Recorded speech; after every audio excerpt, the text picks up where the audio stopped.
Pulutin ninyo yan. Ang boses ay malamig. Mas malamig pa sa hanging dala ng malakas na ulan sa labas.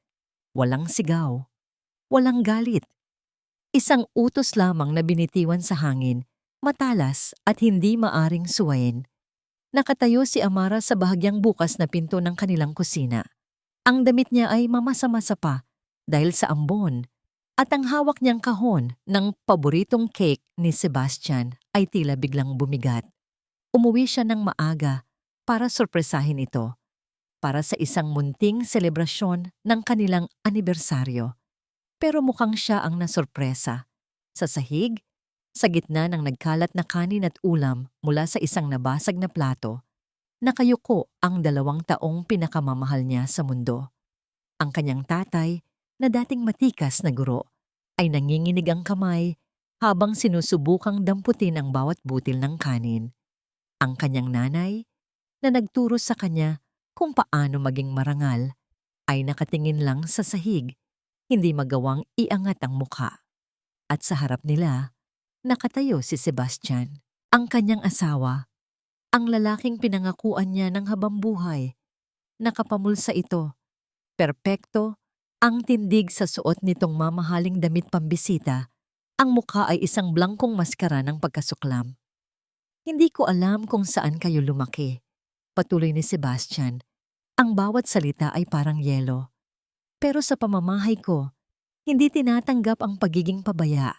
Ang pagkain ay pinaghihirapan, hindi sinasayang. Naramdaman ni Amara na nanuyo ang kanyang lalamunan. Gusto niyang sumigaw. Gusto niyang tumakbo at itayo ang kanyang mga magulang. Gusto niyang isampal kay Sebastian ang cake na dala niya. Pero hindi siya makagalaw. Ang mga paa niya ay parang nakapako sa kinatatayuan. Nakita niya ang pagtulo ng luha mula sa mga mata ng kanyang nanay. Hindi ito humihikbi. Isang tahimik na patak lamang iyon, isang butil ng kahihiyan na pumatak sa maruming sahig. At sa isang patak na yon, gumuho ang mundo ni Amara. Ang pangarap niya sa Makati ay simple lang. Isang marangal na trabaho bilang financial investigator sa AMLAC. Isang matatag na pagsasama at isang tahanan kung saan ang kanyang mga magulang ay aalagaan at igagalang sa kanilang pagtanda. Iyon lang. Ibinigay niya ang lahat para doon. Ang kanyang oras, ang kanyang lakas. Ang tahimik niyang pagsasakripisyo sa pag-aakalang yon ang tamang gawin. Sa paniniwalang balang araw, makikita at papahalagahan din ang lahat ng iyon. Isang matinis na halakhak ang biglang pumunit sa mabigat na katahimikan. Hindi yun boses ng kanyang ina o boses niya. Nanggaling iyon sa loob ng kanilang kwarto, sa dulo ng pasilyo, isang halakhak ng babae. Pamilyar, malandi, puno ng tagumpay. Si Veronica Salcedo, kasabay ng halakhak na yon, gumuho ang pangalawang haligi ng mundo ni Amara. Hindi pala gumuho. Bigla itong pinasabog at ang mga pira-piraso nito ay tumusok ng sabay-sabay sa kanyang puso. Ang pagyurak sa dignidad ng kanyang mga magulang, ang kataksilan ng kanyang asawa. Nangyari lahat sa isang gabi, sa isang iglap. Dahan-dahan, umatras si Amara. Bawat hakbang paatras ay maingat, walang tunog. Ang mga mata niya ay hindi humihiwalay sa eksena sa kusina. Isang larawan ng kalupitan na hindi niya malilimutan kailanman. Nang maramdaman niya ang pader sa kanyang likuran, marahan niyang isinara ang pinto. Click! Ang mahinang tunog na yon ang nagsilbing tuldok sa buhay na alam niya. Nakatayo siya ngayon sa dilim ng pasilyo. Rinig pa rin niya ang mahinang boses ni Sebastian sa loob at ang paminsan-minsang halakhak ni Veronica. Hindi siya umiyak. Naramdaman niya ang unti-unting paglamig ng kanyang buong katawan na para bang ang lahat ng init at damdamin ay hinihigop palabas sa kanya. Ang sakit ay nandoon pa, matalim at totoo, pero nababalutan na ito ngayon ng yelo. Ang pagiging isang imbestigador ay nagturo sa kanya ng isang bagay. Ang emosyon ay kaaway ng katotohanan. Ang emosyon ay nagpapalabo sa pag-iisip. At sa gabing ito, kailangan niya ng malinaw na pag-iisip. Ang amara na nagluluto ng almusal para sa kanyang asawa, ang amara na naniniwala sa mga pangako, ang amara na tahimik na nagtitiis. Namatay na siya sa sandaling tumulo ang luha ng kanyang ina. Ang nabuhay sa kanyang lugar ay iba na. Isang estranghero sa sarili niyang pamamahay. Isang imbestigador na may hawak na ngayon na pinakamalaking kaso ng kanyang buhay. Dahan-dahan niyang ibinaba ang hawak na cake sa isang maliit na mesa sa tabi niya. Ang ganda ng pagkakasulat ng happy anniversary sa ibabaw nito ay isa na ngayong mapait na biro. Mula sa kanyang bulsa, kinuha niya ang kanyang cellphone. Ang screen nito ay nagbigay ng malamig na liwanag sa kanyang mukha, isang mukhang wala nang mababakas na anumang emosyon. Binuksan niya ang kamera. Itinutok niya ito sa nakasarang pinto ng kanilang kwarto, kung saan ang anino ng ilaw sa ilalim ay sumasayaw kasabay ng bawat halakhak mula sa loob. Pinindot niya ang record button. Ang video ay tumagal lamang ng 2 minuto at 14 na segundo. Hindi niya ito pinanood. Pagkatapos isave ang file sa isang secure folder na may pangalang walang kinalaman sa laman nito. Isinara niya ang gallery ng kanyang cellphone. Hindi niya kailangang makita ulit ang katibayan. Nakaukit na yon sa kanyang isipan. Bawat detalye, bawat anino. Pumasok siya sa maliit na home office na dati ay lugar niya ng kapayapaan. Dito niya tinatapos ang mga trabaho. Dito siya nagbabasa. Ngayon, ang silid na ito ay naging isang war room. Umupo siya sa harap ng kanyang personal na laptop at binuksan ito. Ang pamilyar na tunog ng pagsisimula nito ay tila isang hudyat. Hindi ang video ang kanyang binuksan. Binuksan niya ang isang blankong spreadsheet. Sa unang cell, ayon, tinipa niya ang pangalan. Sebastian Cruz Logistics, Inc. Huminto siya sandali. Pinagmasdan ang mga salitang lumitaw sa screen. Ito ang imperyong binuo ng kanyang asawa. Ang imperyong ipinagmamalaki nito. Ang imperyong naging dahilan ng pagyurak nito sa ibang tao. Humugot siya ng isang malalim na hininga at nang ibuga niya ito, kasamang lumabas ang lahat ng bahid ng amara na minsan ay nangarap. Ang natira ay ang imbestigador. Malamig, metodikal, walang kinikilingan. Sinimulan niyang buuin ang isang mapa, isang web of entities. Sunod-sunod niyang inilista ang lahat ng alam niya, ang mga pangalan ng board of directors, ang mga kilala niyang major suppliers, ang mga subsidiary companies na nabanggit ni Sebastian sa mga business dinner. Ang bawat pangalan ay isang tuldok, ang bawat kumpanya ay isa pang tuldok. Ang kailangan niyang gawin ay hanapin ang mga linyang nag-uugnay sa kanila, ang mga linyang nakatago sa dilim. Lumipas ang mga oras. Ang ulan sa labas ay tumila na, napalitan ng katahimikan ng gabi. Ang tanging maririnig sa loob ng silid ay ang marahang pagtipa niya sa keyboard. Ang sakit sa kanyang dibdib ay naroon pa rin, isang apoy na nagbabaga. Pero sa halip na sunugin siya nito, hinayaan niyang magbigay ito ng liwanag sa kanyang ginagawa. Huwag ngayon. Utos niya sa sarili kapag nararamdaman niyang nangingilid na naman ang kanyang mga luha. Walang lugar ang emosyon dito. Pagsapit ng umaga, isang komplikadong network na ng mga pangalan at kumpanya ang nasa kanyang screen. Isang paunang balangkas ng mundo ni Sebastian. Ang mundo na akala niya ay kilala niya. Hindi siya natulog. Hindi niya naramdaman ang pagod. Tumayo siya at nagtungo sa kusina. Ang basag na plato ay wala na. Malinis na ang sahig, na para bang walang nangyari. Pero ang amoy ng kahihiyan ay nanatili sa hangin. O baka sa isipan niya lang iyon. Nagsimula siyang maghanda ng almusal, gaya ng ginagawa niya tuwing umaga. Nagtimpla siya ng kape. Nagprito ng itlog at sinangag.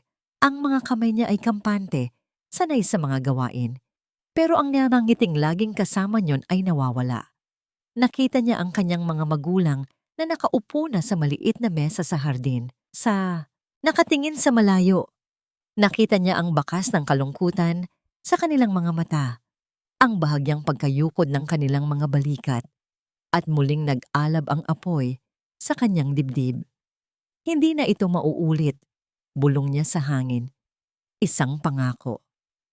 Good morning, mahal. Ang boses ni Sebastian ay masigla, na parang galing ito sa isang mahimbing na tulog.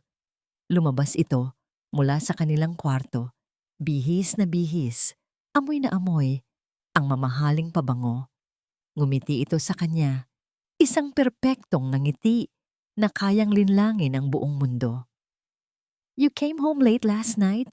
Hindi na kita naabutan. Tumingin si Amara sa kanya. Sa unang pagkakataon, hindi na niya nakita ang lalaking minahal niya. Ang nakita niya ay isang target, isang subject ng investigasyon. Oo, sagot niya, ang boses ay kalmado at pantay. May tinapos lang na report sa office. Medyo pagod lang. Tumango si Sebastian, kontento sa sagot. Kumuha ito ng kape at humalik sa kanyang pisngi. Naramdaman ni Amara ang panlalamig ng balat niya sa lugar na yon. Okay? Mag-ingat ka sa pagpasok, sabi nito bago lumabas ng pinto. Patungo sa isang araw ng mga transaksyon at kasinungalingan. Hindi kumilos si Amara hanggang sa marinig niya ang tunog ng sasakyan ni Sebastian na papalayo. Nang araw na yon sa Amlac, mas naging abala si Amara kaysa karaniwan. Tinapos niya ang kanyang mga gawain nang may kakaibang bilis at pokus.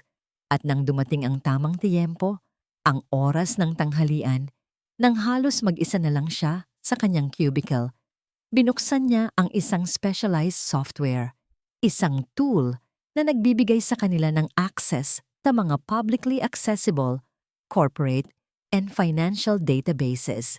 Sinimulan niyang i-cross-reference ang mga pangalan at kumpanya mula sa spreadsheet na ginawa niya kagabi.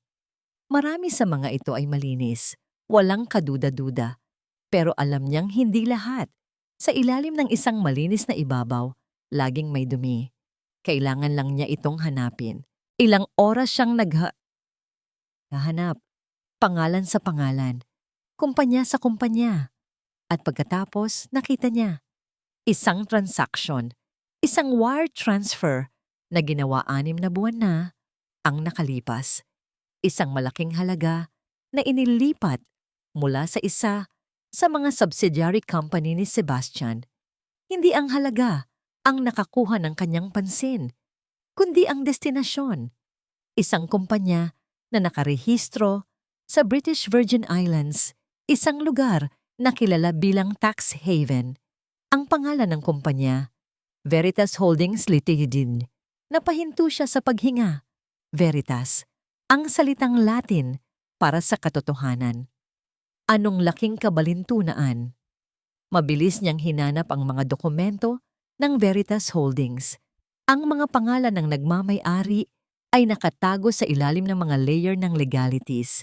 Isang shell corporation. Pero ang pinakadahilan kung bakit nanlamig ang kanyang mga kamay ay isang simpleng katotohanan. Sa loob ng 5 taon nilang pagsasama, sa hindi mabilang na mga usapan tungkol sa negosyo, kahit minsan ay hindi niya narinig na binanggit ni Sebastian ang pangalan ng kumpanyang iyon. Ang Veritas Holdings Ltd. Ay naging isang obsesyon. Sa mga sumunod na araw, ang lahat ng libreng oras ni Amara ay ginugol niya sa paghuhukay ng impormasyon tungkol dito. Ang bawat gabi, pagkatapos niyang siguraduhin na ang kanyang mga magulang ay mahimbing nang natutulog at si Sebastian ay abala sa kanyang mga late-night meetings. Ang maliit niyang opisina sa bahay ay nagiging sentro ng isang lihim na operasyon. Ang bawat piraso ng data na nahahanap niya ay idinadagdag niya sa kanyang spreadsheet na ngayon ay mas mukha ng isang komplikadong flowchart ng krimen. Nakita niya ang pattern. May regular na daloy ng pera mula sa mga kumpanya ni Sebastian patungo sa Veritas. Hindi ito gaanong kalaki para makatawag ng pansin sa mga awtoridad, pero sapat na para maging kahina-hinala sa isang sanay na mata tulad ng sa kanya. Ito ay isang klasikong paraan ng money laundering. Pagtatago, paglilinis. Ang tanong ay, pera para saan at mula kanino?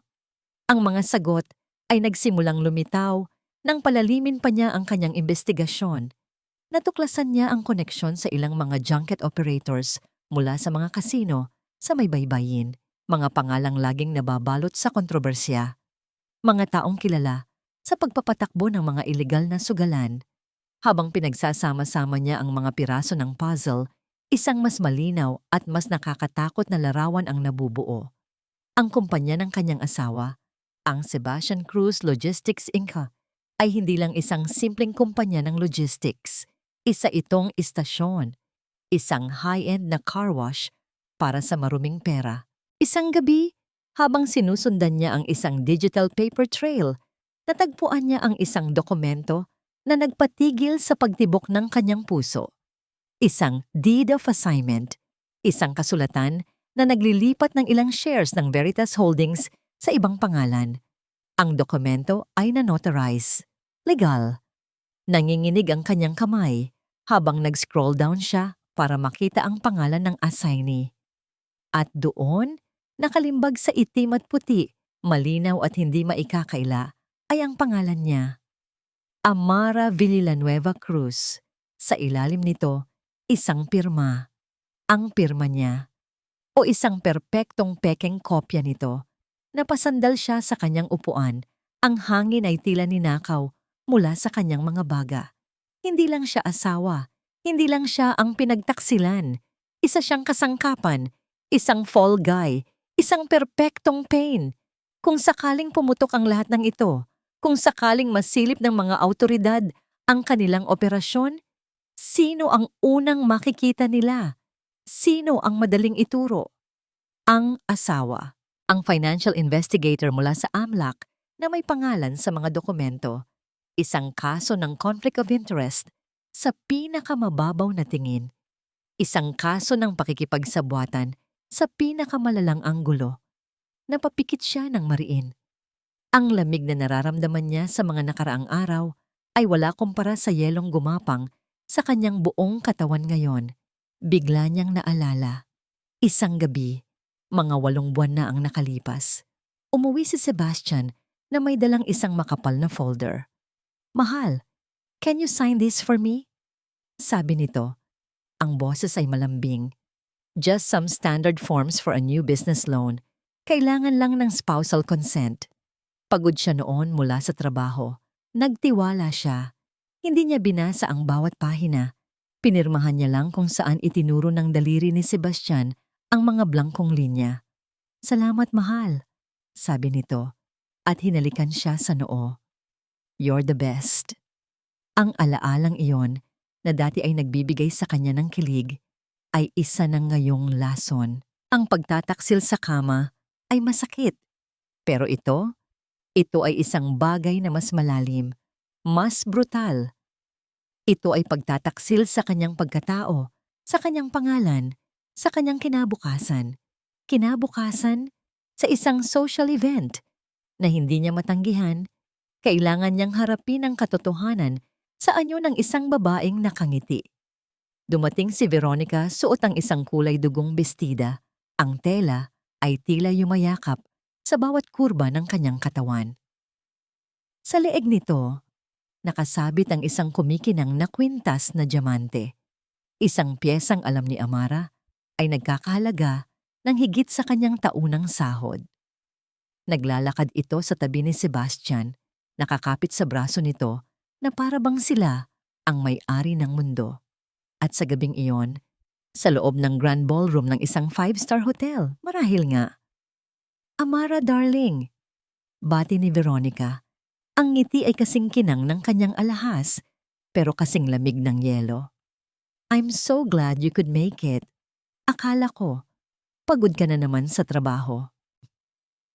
May diin sa salitang trabaho, isang banayad na insulto na nagpapahiwatig na ang mundo ni Amara ay maliit at nakakabagot kumpara sa kanila. Ngumiti si Amara, isang nangiting pinraktis niya sa salamin ng 10 beses bago umalis ng bahay.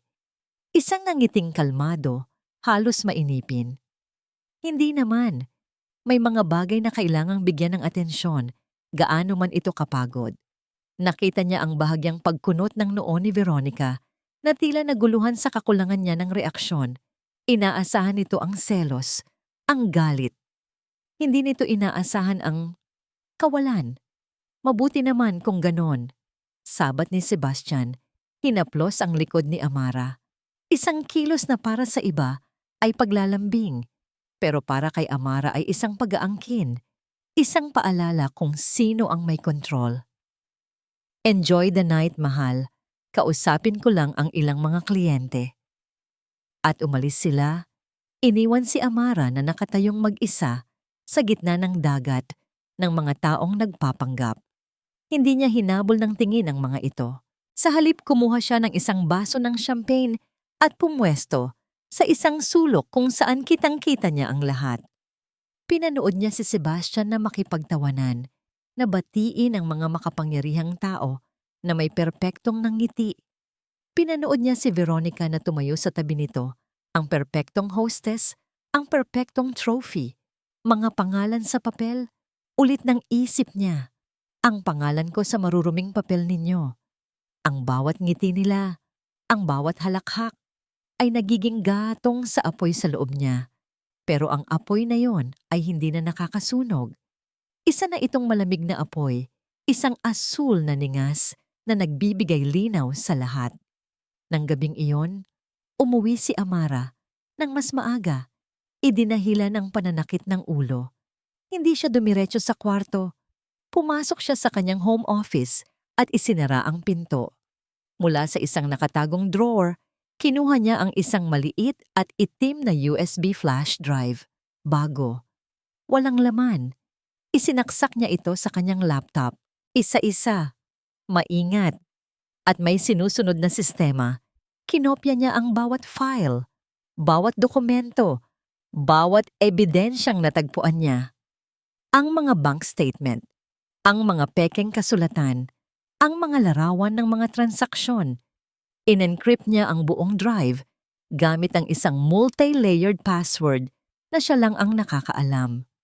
Isang kombinasyon ng petsa ng kapanganakan ng kanyang ama, ang pangalan ng kanyang ina, at ang serial number ng unang relo na ibinigay niya sa sarili mula sa kanyang unang sahod. Mga bagay na hinding-hindi may isip ni Sebastian. Hawak niya ngayon, sa kanyang palad, ang isang digital na bomba.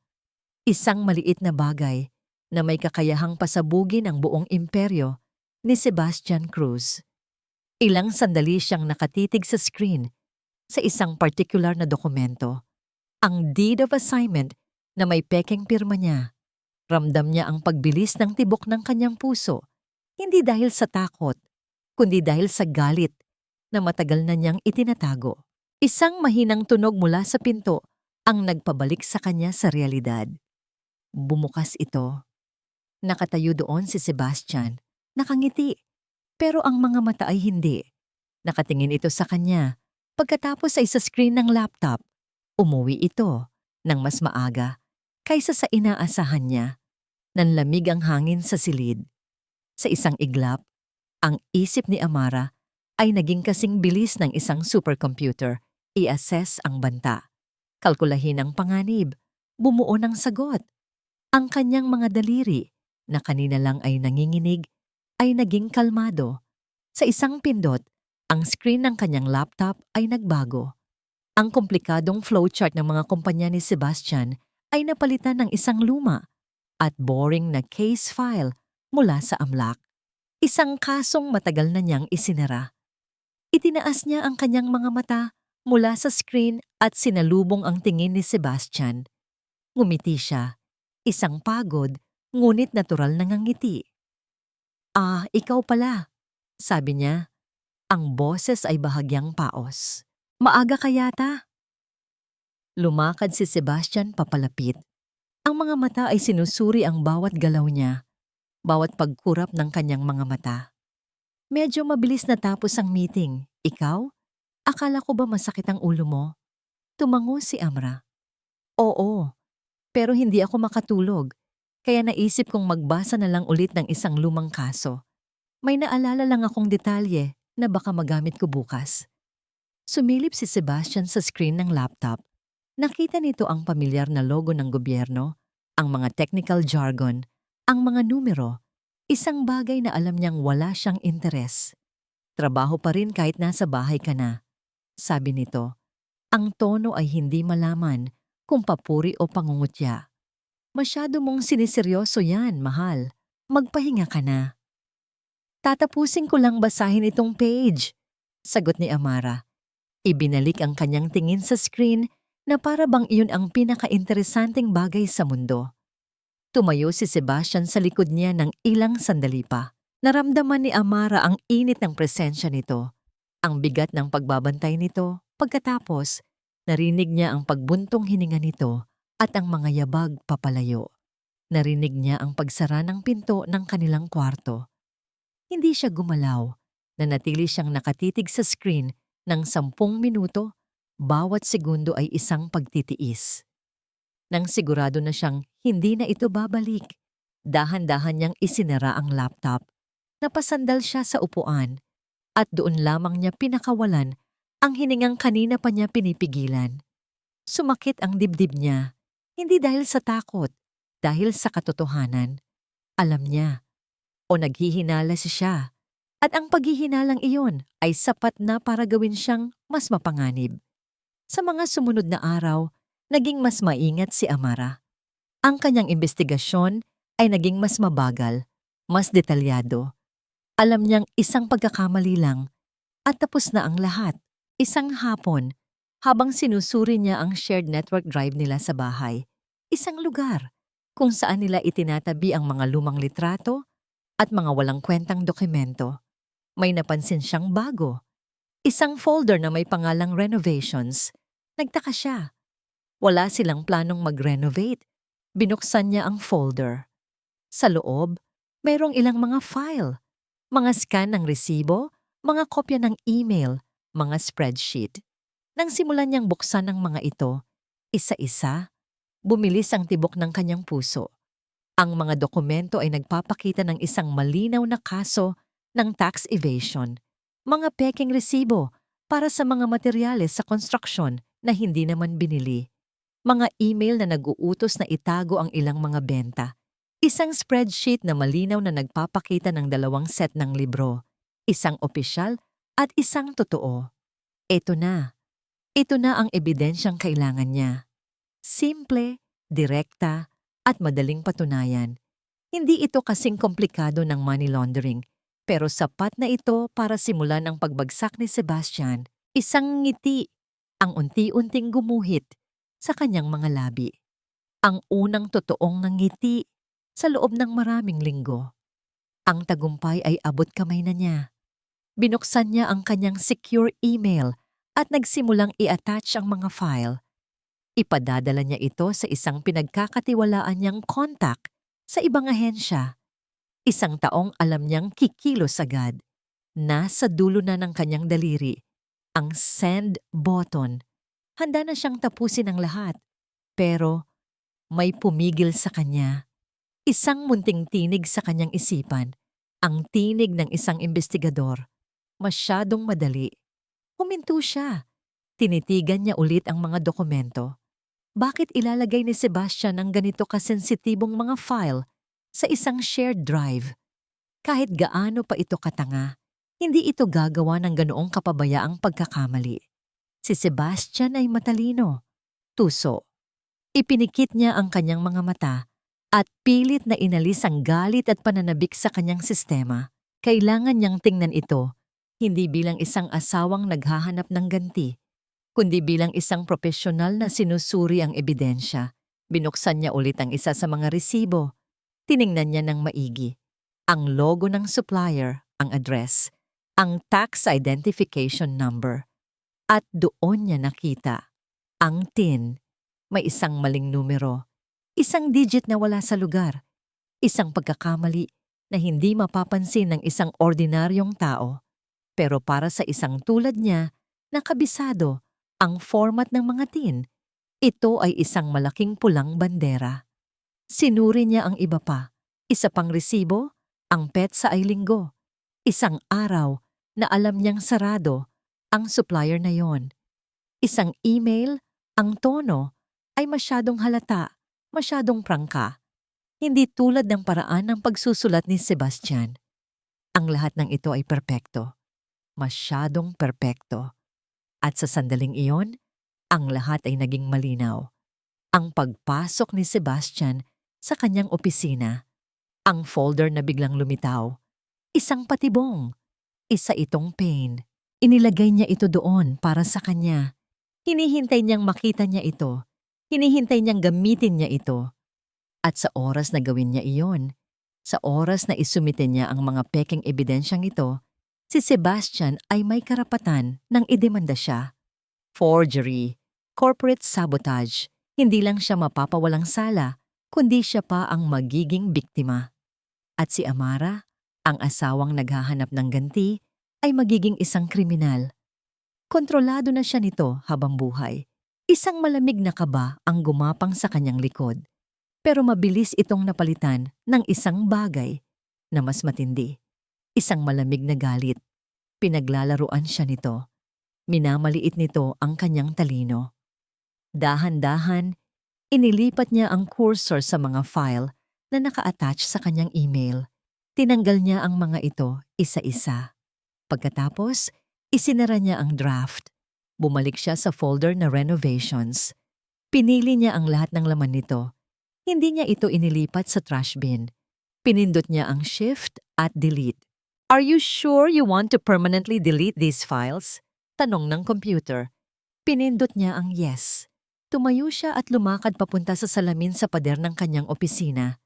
Tinitigan niya ang kanyang refleksyon. Wala na ang babaeng umiiyak. Wala na ang babaeng nasasaktan. Ang nakatitig pabalik sa kanya ay isang estranghero na may mga matang malamig at mapanganib. Isang reyna sa isang laro ng chess na ngayon ay alam na ang bawat galaw ng kalaban. Tapos na ang laro. Sebastian, bulong ng isip niya. Ngayon, ako na ang magtatakda ng mga patakaran. Kung hindi mo kayang direktang salakayin ng hari, puntiryahin mo ang kanyang reyna. O sa kasong ito, ang babaeng nag-aakalang siya ang reyna. Naintindihan ni Amara na ang bawat galaw niya sa digital na mundo ay binabantayan na. Ang direktang pag-atake kay Sebastian ay pagpapakamatay. Kailangan niya ng ibang daan. Isang daan na hindi inaasahan ni Sebastian. Ang daan na yon ay may pangalang Veronica Salcedo. Si Veronica ang kahinaan ni Sebastian, ang kanyang pagnanasa. At kung tama ang hinala ni Amara, ang kanyang pinakamalaking sakit ng ulo. Ang mga taong gahaman ay laging may presyo at laging nagkakamali. Sinimulan ni Amara ang kanyang operasyon hindi sa computer, kundi sa kanilang kwarto. Isang hapon, habang wala si Veronica at si Sebastian, pumasok siya sa silid. Kumuha siya ng isang lumang kahon ng alahas na matagal na niyang hindi ginagamit. Sa loob ng opisina niya, gumawa siya ng isang pekeng resibo gamit ang kanyang kaalaman sa photo editing. Isang resibo para sa isang mamahaling pares ng hikaw na diamante na may petsa noong nakaraang linggo. Maingat niyang inilagay ang pekeng resibo sa ilalim ng mga unan sa kama, sa panig kung saan natutulog si Sebastian. Isang lugar na hindi niya madalas tingnan, pero isang lugar na tiyak na hahalungkatin ng isang babaeng selosa at mapaghinala. Pagkatapos, naghintay siya.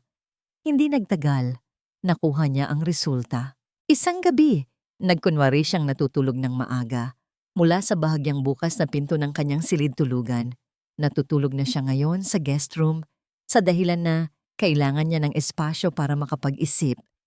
Narinig niya ang boses ni Sebastian sa sala. Kausap si Veronica sa telepono. Ang boses nito ay hindi malambing. Iritado ito. "Ano na naman, Veronica? Hindi ba't napag-usapan na natin to?" Isang saglit na katahimikan habang pinapakinggan nito ang sinasabi sa kabilang linya. "Wala yon. It's a gift for a client. Kailan ka pa naging interesado sa mga business expense ko? Tumigil ka na. Nasisira ang ulo ko sa'yo." Narinig ni Amara ang pagtaas ng boses ni Veronica. Kahit na mahina, mula sa speaker ng telepono. Pera, selos, panunumbat. I'll call you back, sabi ni Sebastian at biglang ibinaba ang tawag. Napangiti si Amara sa dilim. Gumana ang pain. Ang isang lamat ay nagsimula nang lumitaw sa pagitan ng dalawang ahas. Kinabukasan, sinundan niya si Veronica. Nag-file siya ng leave of absence sa trabaho. Idinahilan ng family emergency. Ginamit niya ang lumang kotse ng kanyang ama. Nagsuot ng malaking sombrero at salamin. Naramdaman niya na para siyang isang espiya sa isang pelikula. Pero walang kahit anong nakakatuwa sa sitwasyon. Ang kanyang target ay hindi mahirap sundan. Si Veronica ay mayabang. Ang bawat kilos niya ay para sa publiko. Pumasok ito sa isang tahimik at mamahaling coffee shop sa isang hotel. Umupo ito sa isang table sa sulok. At ilang minuto lang ang lumipas, may dumating na isang lalaki. Hindi ito si Sebastian. Ang lalaki ay mas matanda, nakasuot ng perpektong plansadong suit at may dalang isang leather briefcase. Kilala siya ni Amara, si Attorney Ricardo de Leon. Ang punong abogado ng pinakamalaking katunggali ng kumpanya ni Sebastian. Nanatili si Amara sa loob ng kotse sa kabilang kalye. Gamit ang zoom lens ng kanyang cellphone, kumuha siya ng ilang malilinaw na litrato. Ang dalawa ay seryosong nag-uusap. May mga dokumentong inilabas. Ang pagtataksil ay mayroon pa palang mas malalim na anyo. Hindi lang ito tungkol sa pagnanasa. Ito ay tungkol sa negosyo. Hindi pa siya kontento. Kailangan niya ng kumpirmasyon. Sa sumunod na araw, alam ni Amara kung saan pupunta si Veronica. Sa isang high-end na salon kung saan ito regular na nagpapaganda kasama ng mga kaibigan nito. Umupo si Amara sa isang mesa sa katabing cafe, sapat na malapit para marinig ang usapan, ngunit sapat na malayo para hindi mapansin. At doon, habang inaayusan ng buhok, nagsimulang magyabang si Veronica sa kaibigan nito. "Konting tiis na lang, girl," sabi ni Veronica. Ang boses ay puno ng pagmamalaki. Malapit nang magkabagsakan ang mag-asawang Cruz, si Amara sa pagiging martir niya at si Sebastian sa pagiging arogante niya. Umalakhak ito. "And once the dust settles, sino sa tingin mo ang pupulot ng mga piraso?" "Ako at ang bago kong partner. Mas malaki, mas mayaman. Ang bawat salita ay isang ebidensya. Ang bawat halakhak ay isang pako sa sarili nitong kabaong." Umuwi si Amara ng gabing iyon. Ang isip niya ay puno ng mga bagong impormasyon, ang larawan. Ang pag-amin, ang buong balangkas ng isang mas malaking sabwatan. Umupo siya sa harap ng kanyang laptop, handa nang idagdag ang bagong layer na ito sa kanyang investigasyon. Pero bago pa man niya mabuksan ang kanyang mga file, isang notifikasyon ang lumitaw sa kanyang screen. Isang bagong email. Ang sender. Isang email address na binubuo ng mga random na letra at numero. Walang subject. Nag-alinlangan siya sandali. Maaring isa na naman itong patibong. Pero nanaig ang kanyang kuryosidad. Binuksan niya ang email. Wala itong laman, kundi isang audio file. VRRDL meeting MP3, nanginginig ang kanyang kamay nang i-double-click niya ang file. Ang unang tunog na lumabas sa speaker ay ang pamilyar na boses ni Veronica. "So the deal is set. As soon as his company's stocks plummet after the scandal breaks, your company will initiate the hostile takeover at a very, very low price." Sumunod ang boses ng isang lalaki, ang boses ni Attorney De Leon. "And your commission will be deposited to your offshore account as promised. Just make sure you get me the final logistics routes by next week. We need to paralyze his operations completely." "Don't worry," sagot ni Veronica, at narinig ni Amara ang tunog ng pag-inom nito mula sa isang baso. "Sebastian trusts me completely. He's a fool." Ang recording ay nagpatuloy, pero hindi na kailangang marinig ni Amara ang kabuuan. Isinara niya ang audio file at napasandal sa kanyang upuan. Hawak na niya ngayon ang isang sandata. Isang sandata na hindi lang kayang sirain si Veronica, kundi pati na rin ang lahat ng nakapaligid dito. Isang sandata na hinding-hindi inaasahan ni Sebastian. Ang audio file ay isang bomba, at ang pinakamagandang gawin sa isang bomba ay hindi ito basta-basta pasabugin. Gagamitin mo ito para kontrolin ang sitwasyon. Hindi inisip ni Amara, kahit isang segundo, na ibigay ang recording kay Sebastian. Ang paghihiganti niya ay hindi kasing simple ng pagsira sa relasyon ng mga taksil. Ang layunin ni niya ay mas malaki.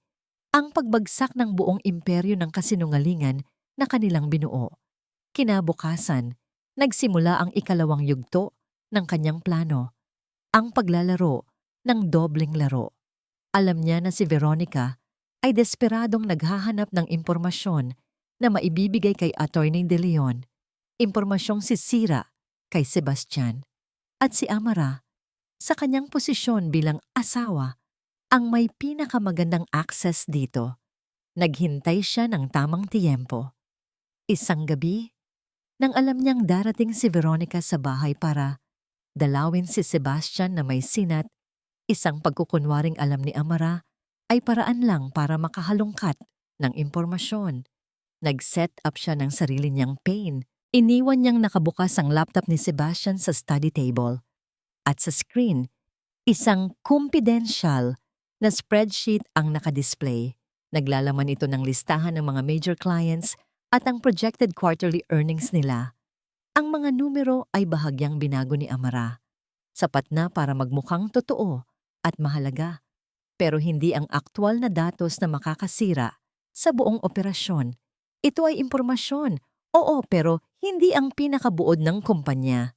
Pagkatapos, pumasok siya sa kwarto ng kanyang mga magulang para kumustahin sila. Sinisiguradong naririnig ni Veronica ang kanyang boses mula sa ibang parte ng bahay. Nang bumalik siya sa sala, pagkatapos ng ilang minuto, nadatnan niya si Veronica na nagmamadaling papalayo sa study table. Ang cellphone ay mabilis na itinago sa kanyang bag. Nagtama ang kanilang mga mata. "Oh, hi Amara," sabi ni Veronica. Ang ngiti ay halatang pilit. "I was just getting a glass of water." Ngumiti lang si Amara. "Talaga? Akala ko ba si Sebastian ang may sakit? Bakit parang ikaw ang namumutla?" Hindi nakasagot si Veronica. Mabilis itong nagpaalam. Alam ni Amara na ang pain ay kinagat na. Sa loob ng isisang oras, ang peking impormasyon na yon ay nasa kamay na ni Attorney De Leon at ang katunggali ni Sebastian ay magsisimulang gumawa ng mga desisyon base sa maling datos. Nagsimulang maramdaman ang epekto sa mga sumunod na linggo. Naging mainitin ang ulo ni Sebastian. Palagi itong nasa telepono, sumisigaw. Isang malaking deal ang biglang bumagsak. Isang matagal ng kliyente ang biglang umatras. May mga leaks daw sa kumpanya, sabi nito isang gabi, habang kausap ang sarili sa harap ng salamin. "May ahas sa loob ng pamamahay ko," bulong nito. Nakaupo si Amara sa isang sulok, nagbabasa ng libro, pero ang bawat salita ni Sebastian ay naririnig niya. Napangiti siya sa likod ng kanyang libro. Hindi mo alam kung gaano kakatama, isip niya. Ang paghihinala ni Sebastian ay natural na napunta kay Veronica, ang babaeng laging nagtatanong tungkol sa pera. Ang babaeng biglang naging interesado sa mga detalye ng kanyang negosyo. Nagsimula ang kanilang mga pag-aaway. Dati, ito ay mga bulungan lang sa telepono. Ngayon, ito ay mga sigawan na naririnig na sa buong bahay. Si Amara ay nanatiling anino, isang tahimik na tagamasid. Isang hapon, habang nag-aalaga siya sa hardin kasama ang kanyang ina, naramdaman niya ang isang pamilyar na kirot sa kanyang puso. Nakita niya ang pagod sa mga mata ng kanyang ina, ang lungkot na pilit nitong itinatago. "Anak," sabi ng kanyang ina, hinahaplos ang kanyang buhok. "Mag-ingat ka. Alam kong matapang ka, pero ang paghihiganti..." Sinusunog din nito ang naghahawak. Napatigil si Amara. Niyakap niya ang kanyang ina. "Para po sa inyo to, Nay. Para maibalik ang dignidad na kinuha nila sa inyo." Ang sandaling iyon ay nagbigay sa kanya ng panibagong lakas. Ang pag-aalinlangan ay nawala. Alam niyang nasa tamang landas siya. Gabi na. Si Sebastian ay umuwi. Mas mukhang gusot kaysa dati. Hindi ito kumibo. Dumiretso ito sa bar at nagsali ng isang basong alak. Pagkatapos, walang pasabi, inihagis nito ang isang folder sa lamesa sa harap ni Amara. Kumalat ang mga papel, mga bank statement, mga kopya ng email, mga dokumento ng isang transaksyon na ginawa ilang buwan na ang nakalipas. Isang transaksyon na konektado sa peking spreadsheet na sinilip ni Veronica. Tinaas ni Sebastian ang kanyang mga mata. Puno ito ng galit at pagdududa. Ito, sabi nito, ang boses ay mababa at puno ng panganib. Ito ang deal na nawala sa akin kanina. At ang tanging mga taong may access sa impormasyong ito ay ako at ikaw. Hindi ito nakatingin kay Veronica. Ang mga mata nito ay nakapako kay Amara. Sabihin mo sa akin ang totoo. Sabi nito, ang bawat salita ay isang banta. Ikaw ba ang gumawa nito? Ang katahimikan sa pagitan ng tanong ni Sebastian at ng sagot ni Amara ay mabigat. Puno ng mga akusasyong hindi sinasabi at mga katotohanang hindi pa nabubunyag. Huminga ng malalim si Amara. Pinakalma ang sarili. Inaasahan na niya ito. Ang desperadong tao ay laging naghahanap ng kahit sinong masisisi. Hindi ko alam ang sinasabi mo. Sagot niya, ang boses ay kalmado. Kinuha niya ang isa sa mga papel.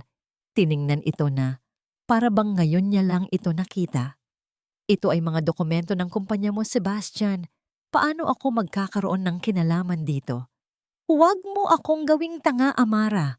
Sigaw ni Sebastian. Sa unang pagkakataon ay nawala ang kanyang kontrol. Ikinuyom niya ang kanyang mga kamao. Alam kong may ginagawa ka. Ramdam ko. Pagkatapos ng gabing iyon, nagbago ka. Nagbago? Isang mapait na tawa ang kumawala sa lalamunan ni Amara. Sino sa atin ang nagbago, Sebastian? Ang asawa mong pagod sa trabaho?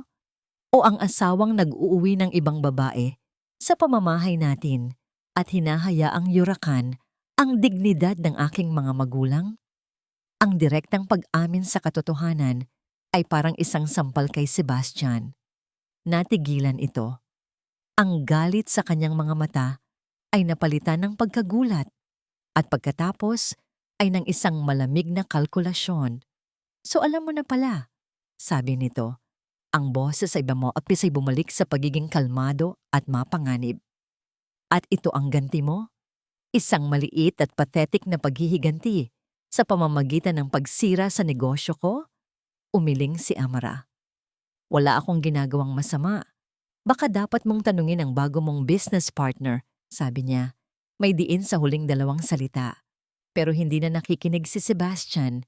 Ang isip niya ay nag-iisip na ng ibang bagay. Lumakad ito papunta sa kanyang study table at binuksan ang isang drawer. May kinuha itong isang brown envelope. Akala mo matalino ka, no? Sabi nito. Ang boses ay puno ng paghamak. Akala mo, kaya mo akong labanan sa sarili kong laro? You are a government employee, Amara. May sinusunod kang mga patakaran. Meron kang reputasyong inaalagaan. Inilapag nito ang envelope sa mesa. Alam mo ba kung gaano kadaling sirain ang reputasyong yan? Binuksan nito ang envelope at ikinalat ang laman. Mga litrato, mga kopya ng mga dokumento. Ang unang litrato ay kuha sa loob ng opisina ng AMLAC. Si Amara, nakaupo sa kanyang cubicle, nakatingin sa kanyang computer. Sa screen ng computer, malinaw na nakikita ang logo ng kumpanya ni Sebastian. Kuha ito ng palihim.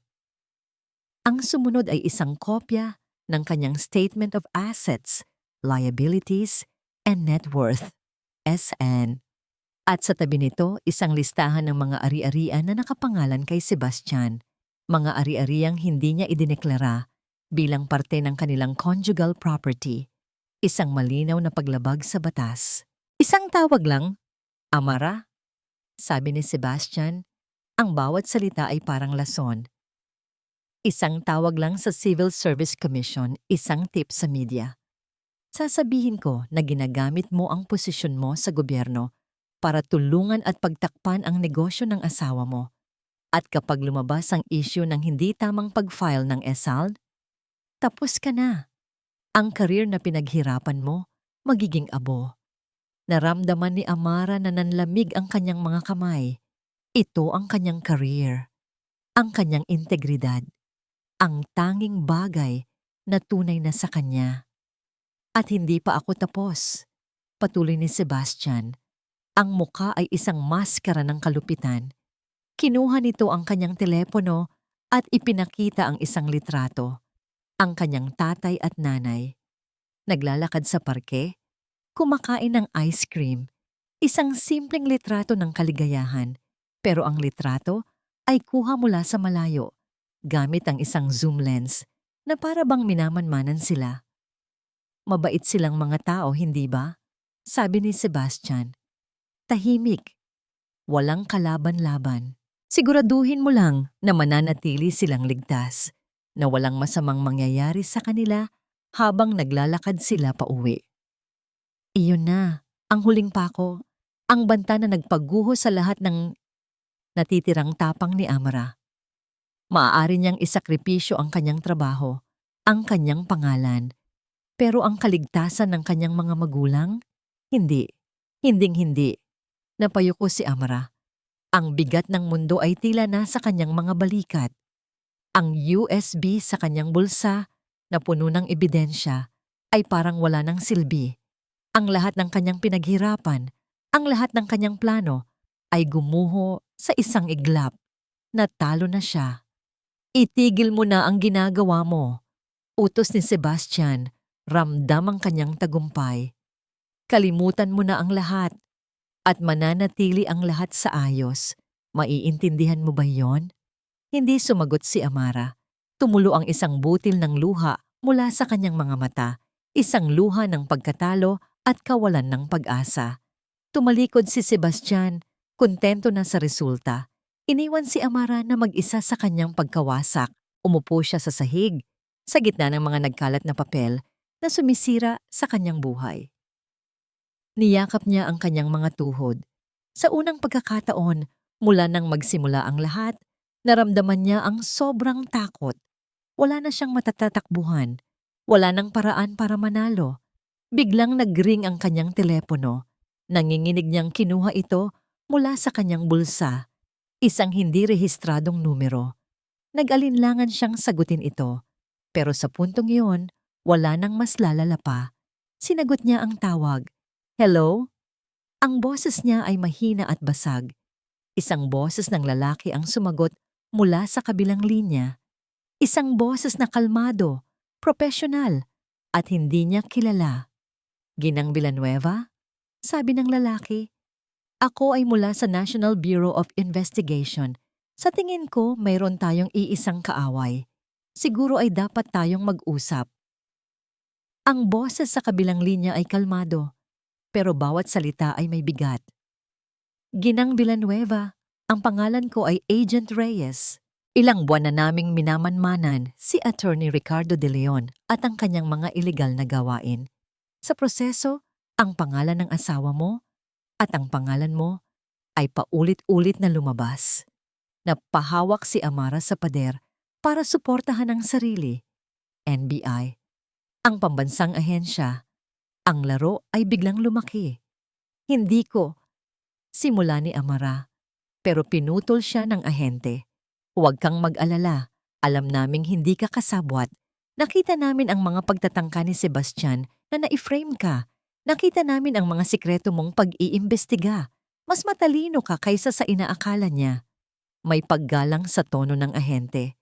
Ang problema, mas malaki ang kalaban ninyo kaysa sa isa't isa. May mas malaking isda sa likod ni De Leon at si Sebastian, sa ayaw man niya o sa gusto, ay napasok sa kanilang teritoryo. Natahimik si Amara. Ang lahat ng kanyang ginawa sa dilim may nakamasid pala. Ano ang kailangan ninyo sa akin? Tanong niya. Ang boses ay nagsisimula nang magkaroon ulit ng lakas. Kailangan namin ang nasa loob. Kailangan namin ng ebidensya na magdudugtong sa lahat. Meron ka ba noon?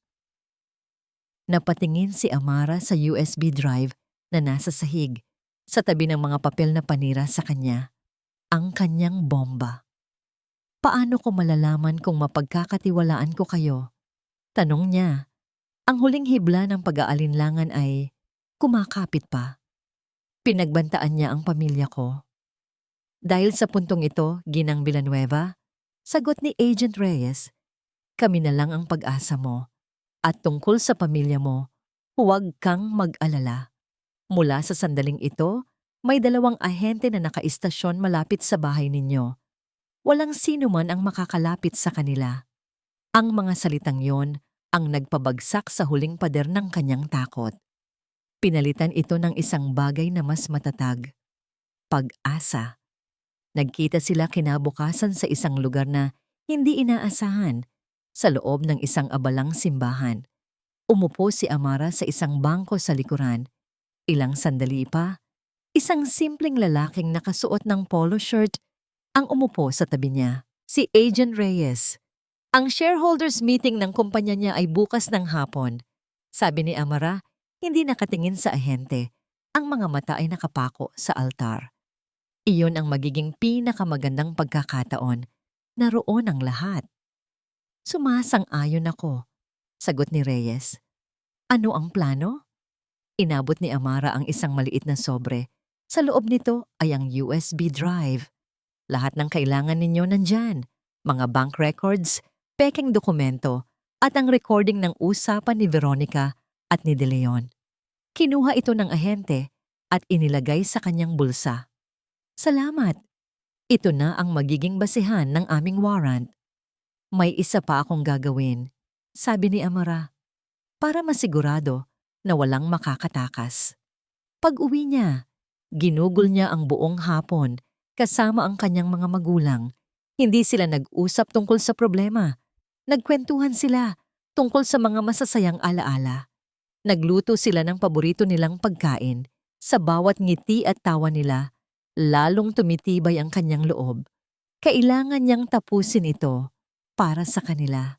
Nang gabing iyon, habang ang buong bahay ay tahimik na, umupo ulit si Amara sa harap ng kanyang laptop. Gumawa siya ng isang bagong anonymous na email address. Sumulat siya ng isang maikling mensahe. To the esteemed members of the board, before you listen to another promise tomorrow, perhaps you should ask Mr. Sebastian Cruz about Veritas Holdings Ltd. His secret dealings with coastal casinos, and why his mistress is in constant communication with your biggest competitor's legal counsel. Be warned. Isinama niya ang isang maikling, hindi malinaw na snippet ng audio recording ni Veronica. Sapat lang para patunayan na totoo ang kanyang sinasabi. Ipinadala niya ang email sa lahat ng miyembro ng Board of Directors ng Sebastian Cruz Logistics Inc. Pagkatapos, tumayo siya at pumasok sa kanyang dating kwarto. Binuksan niya ang aparador at hinanap ang mga damit na matagal na niyang hindi isinusuot. Ang mga simpleng bestida, ang mga kupas na blusa, ang mga damit ng isang babaeng gustong maging invisible. Itinabi niya ang mga ito. Sa pinakalikod ng aparador, nakita niya ang hinahanap niya. Isang simpleng-simple pero eleganteng sheath dress na kulay navy blue. Ang tela ay makapal, ang hiwa ay matapang. Isinuot niya ito minsan sa isang event at sinabi ni Sebastian na masyado itong intimidating. Kinuha niya ito. Ito ang kanyang isusuot bukas, hindi bilang asawa, hindi bilang biktima, kundi bilang si Amara Villanueva. Bago siya bumalik sa kanyang silid, ang huling tingin niya ay napunta sa kama. Nakahiga doon si Sebastian, mahimbing na natutulog. Ang muka ay payapa, walang bakas ng kasamaan at pagtataksil na alam niyang taglay nito. Sa isang saglit, nakita niya ang lalaking minsan niyang minahal. Pero ang imaheng iyon ay mabilis na naglaho, napalitan ng alaala ng kanyang mga magulang na nakayuko sa sahig. Mula sa kanyang bag, kinuha niya ang isang dokumento na matagal na niyang inihanda, ang petisyon para sa kanilang diborsyo. Matagal na itong nakatago, naghihintay ng tamang panahon. Nilagdaan niya ito Sa ilalim ng kanyang pangalan, dahan-dahan lumapit siya sa kama. Inilapag niya ang nakatuping dokumento sa bedside table ni Sebastian, sa tabi mismo ng opisyal na imbitasyon para sa shareholders meeting kinabukasan. Ang conference room ay malamig, ang hangin ay puno ng amoy ng mamahaling leather at nag-aalalang mga pabango. Nakaupo sa paligid ng isang mahabang mahogany table ang mga miyembro ng board of directors. Ang kanilang mga mukha ay seryoso. Ang anonymous na email kagabi ay nag-iwan ng lason sa hangin. Pumasok si Amara sa silid. Ang lahat ng mga mata ay napunta sa kanya. Hindi siya nakayuko. Ang kanyang mga mata ay diretso. Ang suot niyang navy blue na bestida ay nagbigay sa kanya ng isang aura ng kapangyarihan na hindi nila inaasahan. Hindi siya umupo sa tabi ni Sebastian. Pumili siya ng isang upuan sa pinakadulo ng mesa, malayo sa lahat. Isang tahimik na tagamasid. Nakita niya ang pagkagulat sa mga mata ni Sebastian nang makita siya nito. Nakita nito ang kanyang suot. Nakita nito ang kanyang tindig. Ngunit bago pa man ito makapagsalita, nagsimula na ang pagpupulong. Anong ginagawa niya dito? At bakit ganyan ang suot niya? Naramdaman ni Sebastian ang isang pamilyar na pag-init ng ulo. Pagkatapos ng kanilang pag-uusap noong isang gabi, akala niya ay tapos na. Akala niya ay kontrolado na niya ulit si Amara. Pero ang babaeng nakaupo sa dulo ng mesa ay hindi ang Amara na kilala niya. At ang papel sa tabi ng kama niya kaninang umaga. Ang divorce papers, hindi niya maintindihan. Isang banta, isang desperadong hakbang, iwinaksi niya ang mga iniisip. Kailangan niyang mag-focus. Nararamdaman niya ang tensyon sa silid. Ang email, kailangan niyang kontrolin ang pinsala. Tumayo siya, isang perpektong ngiti ang ipinaskil sa kanyang mukha. Ang ngiting nagpanalo sa kanya ng maraming deal. Ang ngiting nagpapatago sa lahat ng kanyang mga kasinungalingan. Good afternoon, ladies and gentlemen. Simula niya, ang boses ay puno ng kumpiyansa. I know some of you may have concerns due to a malicious email that was circulated last night. Isang gawaing desperado mula sa ating mga kalaban. Pero nandito ako ngayon para ipakita sa inyo na ang kinabukasan ng Sebastian Cruz Logistics ay mas maliwanag kaysa dati. Nagsimula siyang magsalita tungkol sa mga numero, sa mga projections, sa mga bagong merkado. Ang bawat salita ay pinag-aralan. Ang bawat slide ng kanyang presentation ay perpekto. Unti-unti, naramdaman niyang bumabalik ang kontrol sa kanya. Nakita niya ang pag-relax sa mga mukha ng board members. Naniniwala sila sa kanya. Tanga, isip niya. Palagi silang naniniwala. Nasa kalagitnaan siya ng kanyang talumpati. Sa bahaging ipinagmamalaki niya ang kanilang unbreakable na sistema ng seguridad. Nang bumukas ang pinto ng conference room, bumukas ang pinto. Hindi ito bumukas ng marahan. Ito ay bumukas ng may awtoridad. Pumasok ang 6 na tao. 2 ay nakauniforme ng pulis. Ang natitira, kasama si Agent Reyes, ay nakasuot ng mga itim na jacket na may nakaburdang dilaw na letra sa likod. NBI. Natigil ang mundo sa loob ng silid. Natigil ang presentasyon ni Sebastian. Ang perpektong ngiti sa kanyang muka ay natunaw, napalitan ng pagkalito. Sino kayo? Meron kaming mahalagang pagpupulong dito, sabi ng isa sa mga board members. Kami rin, sagot ni Agent Reyes. Ang boses ay kalmado, pero umalingaw-ngaw sa buong silid. Ipinakita niya ang isang papel. We have a warrant to search these premises and to seize all financial records of Sebastian Cruz Logistics, Inc. and its subsidiaries in relation to an ongoing investigation into money laundering and corporate fraud. Isang kolektibong paghinga ang narinig mula sa mga miyembro ng board. Napatingin si Veronica na nakaupo sa isang sulok kay Attorney De Leon na kasama niya. Pero ang abogado ay hindi nakatingin sa kanya. Nakatingin ito sa pinto na para bang nakakita ng multo. Ang kanyang partner in crime ay mukhang handa ng tumakbo. Ang mga mata ni Sebastian ay nagpalipat-lipat mula sa mga ahente, sa mga board members na ngayon ay nakatingin sa kanya ng may pagdududa hanggang kay Veronica na namumutla. At sa huli, ang mga mata niya ay napunta sa dulo ng mesa. Sa kanya, nakaupo si Amara ng diretso. Ang mga kamay ay kalmadong nakapatong sa ibabaw ng mesa. Hindi siya nakangiti. Hindi siya mukhang nagtatagumpay. Ang tanging naroon sa kanyang mga mata ay isang malamig at blangkong katotohanan. At sa sandaling iyon, sa gitna ng kaguluhan, naintindihan lahat ni Sebastian. Hindi ito gawa ng kanilang mga kalaban. Hindi ito gawa ni Veronica. Ang anonymous na email, ang tiyempo ng pagdating ng NBI, ang babaeng nakaupo sa dulo ng mesa na minsan niyang minamaliit at tinawag na simple. Siya. Siya ang gumawa ng lahat ng ito. Ang pagbagsak ng kanyang imperyo ay hindi isang malakas na pagsabog. Ito ay isang tahimik na pag-click. Ang pag-click ng posa sa mga kamay ni Sebastian. Sebastian Cruz, you are under arrest. Habang dinadala siya papalabas, ang kanyang pagiging arogante ay ganap nang nawala. Napalitan ng purong pagkabigla. Dumaan siya sa harap ni Veronica, na ngayon ay nanginginig at umiiyak. Tinatawag ang pangalan niya. Hindi niya ito pinansin.